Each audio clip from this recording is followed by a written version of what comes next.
Hello, and today I've had a couple of deliveries from Amazon for a computer upgrade, and first thing I'm going to show you is this case that I brought, the Corsair Carbide Spec 3, known in the gaming community as a Bane case because of the way it looks.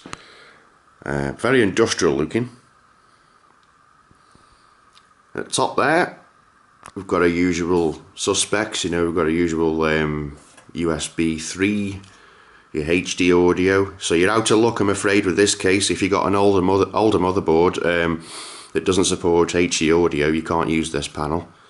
But nevertheless, and buttons with a good solid feel to them. If you can hear that, good solid click to them there. The front holds either 220mm fans or 240mm fans, that's 14 centimeters. I'm going to be putting 220mm ones in there. The one that's in there at the moment is one with the case, and it's red illuminated. That's going to be taken out and put at the back of the case. The two that I'm going to put in the front are Arctic PWM fans, because my motherboard prefers the PWM type, because it monitors the speed better and controls them better. So they're going in, and those fans have got white blades, which is ideal, because on the inside of this, the front panel actually comes off, and on the inside I'm going to fit in a remote control LED strip all the way around inside to illuminate all the front, any colour you want basically. And I shall put two strips inside the case as well, because this has got a side panel on. The side panel, speaking of that, it is smoked. It's got this plastic protective layer on because I've just opened the box. I shall keep that on until I've built the computer. I'll just take this off to show you a bit. It is smoked, and it's not too dark. It's not. It's very glossy, as you can see, but it isn't too dark. And once you've got lights in there, that'll look very nice. Because the memory that I'm putting in my computer is what make is it? The LED memory made by Crucial. It's the Crucial Ballistics RAM, DDR3, 8GB going in there. It's plenty for what I need. Let's have a quick look inside. I'm going to make this video as short as I can because this camera makes massive file sizes. Okay, let's unscrew the back. Just put that screw back in. Take the side off, and the case is steel through and through. Every part, apart from the front panel, everything inside is steel. And one thing I am very pleased about with this case is the fact that it's got a huge hole there for mounting the heatsink without taking the bloody motherboard out, if you do want to change it. But not only that, the processor that's going in this computer is a Corsair 8320 8-core, and those things get hot and you need really good cooling. This is the reason why I've had to upgrade my case. The other one just wasn't cutting it. It was overheating at about 4.7 GHz, and I want to get it up to 5 GHz if possible, which I should be able to do. Now the back of my motherboard has got a set of 8 MOSFETs, because it's 8-phase power. And those MOSFETs get stupidly hot, so that hole there is going to be an absolute blessing, because I'm going to have to fit my own heatsink with some thermal pads onto the back of the motherboard out of some aluminium that I've ordered. It really does need to be kept cool. That's the sweet spot of cooling on these 8-chip processors. The back of the motherboard really needs to be kept cool if you want to do any overclocks. Anyway, next on the cards is an XSPC dual bay pump and res combination, all in one, which will take both the slots up. I've got no use, absolutely no use for an optical drive in my computer, and if I do want to use one, I've got an external one anyway that'll plug into the USB there. So that, that's basically just going to be a reservoir and pump combined built in there. Okay, let's have another look inside. You get a little box in here with loads of stuff in. These are all the, I'm not going to go into detail. I haven't even bothered doing the unboxing video because to me they are the most pointless things in the world. This is just a box with Corsair screws and the usual stuff. Screws for the motherboard, screws for... what else is there? Oh, just screws for the back plates as well. Because this is pretty much a toolless design. I mean, if you... the good thing about this is if you do fit your... I keep calling it a radiator. Your reservoir at the front with your pump combined there. These two quick release buttons here. You just press and it'll just come out, and you can very easily change the water, which I do every 6 months, which is recommended really, 6 months. And I don't go buying the fancy stuff either. I've never done that. Well, I have actually done it, and I've done it once, but since I've started experimenting and found out that all you need is deionized water and a cap full of antifreeze, just to keep the algae out of the water, that's all you need. A cap full of antifreeze and a litre of deionized water. £2 maximum is going to cost you, fill your computer. And that's expensive, say £1.50.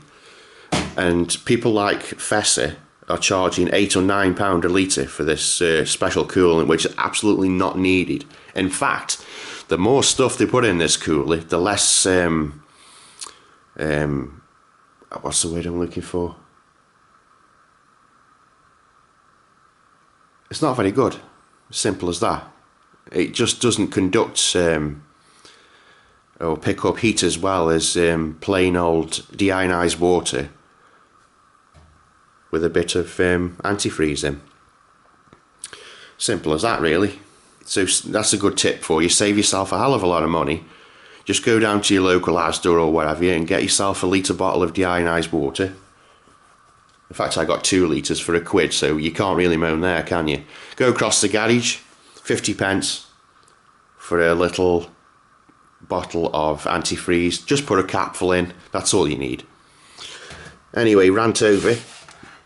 Power supply fits in the bottom in this, and I've seen people putting the power supply with the fan facing upwards. Now, to me, that is a very bad idea for a couple of reasons, where I won't go into in too much detail because I'm trying to keep this video as short as possible. But if you drop anything, a screw or anything, inside the top of that fan, and it goes inside and hits the power, you're going to blow your power supply up.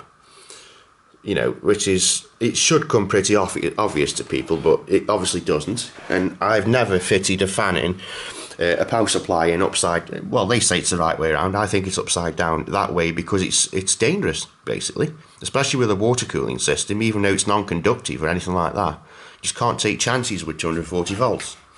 So I just fit it, I'm going to fit it face down, and the power supply is an Antec 750 watt continuous. Now, it's a gold rated power supply, so it's very good power delivery on that, which again is something you need for an 8-core processor.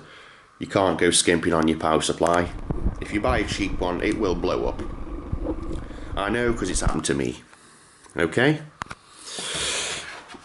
And at the back there, like I say, that hole in the back of the case has got to be 20 centimeters, it's got to be. And that is absolutely ideal. That saves me getting the Dremel out and cutting one out myself. The only thing I've got to do is mount at the back, on the back panel there, blowing or extracting directly from the heatsink that I'm making for the back of the motherboard out to the case, or pushing in. I'll have to experiment which way around. Is a hole, an 80mm hole, and a slim 10 or 15mm 80mm fan. Again, it'll be a PWM one because my motherboard, which is an Asus M5A99FX Pro Revision 2, prefers the PWM fans. It doesn't get on very well with the 3 pins. It just keeps misreading the speeds of the fans. Okay, at the top, this case officially is supposed to not to be. You're not really supposed to fit a radiator at the top here because the Corsair's own say they don't fit, but I've seen in other reviews they fit perfectly. So I don't know why they've said that, because they do fit perfectly. In fact, you can, if you wanted to, you can take that cage out with 2 screws, there, and you can fit another radiator at the front, another double radiator. So you could put 2 double radiators in this case. Now I find that absolutely amazing for 46 quid. That's all it was. My other supposedly budget case was 35 quid, and it had nowhere near the specifications of this one. So, you know, what really is a budget, really? What is budget? It's best just paying a few quid more and getting something decent. And you can't go wrong with Corsair stuff anyway. Never have done. My solid state drives a Corsair, and they're absolutely blisteringly fast and very reliable. Right, it comes with a black fan at the back, which I've got no use for. That's going to come out. All the rest of that's not a PWM, that's just a standard 3-pin. That's coming out. And the one that's red at the front is going at the back. In there, like I said earlier. Right, so here's the other thing I've ordered. As you know, I'm into my music making big time, and the onboard sound just is not cutting it. I'm getting hiss, pops, clicks, distortion and all the rest of it, motherboard pickup noise and all the rest of it, so I took the plunge and got myself a decent sound card. There's 2 versions of this card. The first version has got a red heatsink on, and to me, excuse me, not a heatsink, a cover, and to me that is pointless, because it's exactly the same card, £10 cheaper. It is a Sound Blaster Z PCI Express card, and that's it there. What an awesome card this seems to be on, based on the reviews that I've seen on this. This does everything the big boys do for 100 quid cheaper. And I'm not just saying that because I brought it and being biased. It takes, very few cards today do this, and it takes a front panel HD audio header. I'll just zoom in and show you. There you go. That is ideal. Now I can make use of my front panel on my case without plugging it into my onboard audio. In fact, I shall totally disable the onboard sound, unless I've really got a need to use it. I don't think I will have. Anyway, back onto this card. Gold plated jacks, which is absolutely brilliant yet again. And this card was, I think this card was about 45 quid, something like that. So it's basically the same price as the case, really, give or take £1 or £2. Ordered them both together on Amazon. What a nice looking little card it is as well. You know, set out really well. Now this is going to shine for me because it's got optical inputs and outputs at the back. I'll try and get a better shot here, a macro if I can. There you go. Optical in and optical out. Up to 96 kilohertz optical in stereo PCM, and 5.1 surround out. Straight into my amplifier for the DTS CDs that I've started to make. Brilliant, absolutely brilliant, and it goes on the PCI Express 1 slot, and any card, I don't know if you're aware of this, that fits in the PCI Express 1 slot will fit in a PCI Express 4, 8 or 16 slot as well. So there's another tip for you if you didn't know that. Okay, they've upgraded the capacitors on these from previous generations of creative cards because they use the terrible Jamicon caps, and these are Nichicon and Luxor, which are brilliant make. So, you know, it seems Creative have got their act together at last and started, well, I mean, years ago they were fantastic sound cards, but they went through a phase of churning out complete rubbish, but this is bloody brilliant for the money. The quality of those jacks, I mean, everything's gold plated.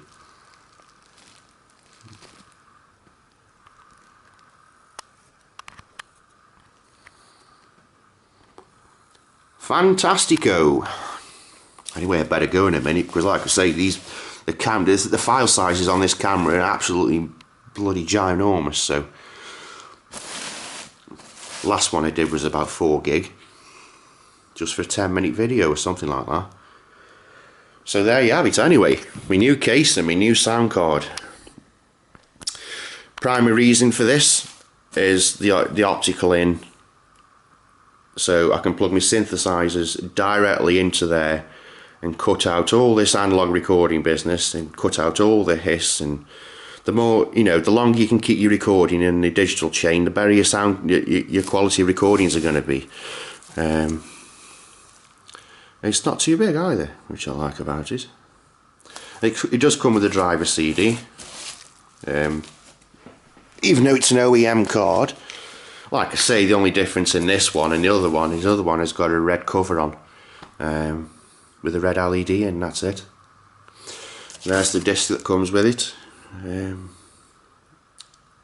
It's got all the software on there. I always end up losing these discs, and I think I shall hang on to that, even though I shall download the latest drivers anyway. So this card should really bring my recordings to life now when I make my music. Couple of things before I go, I'll mention about this case. Right, one, even though your power supply goes in there, if you can get away with it, and you should be able to, there is a mount there for another 120mm fan. I'll just turn it round towards the light. There's another fan mount there, so you can have one pushing in straight up onto your graphics card, which is absolutely ideal.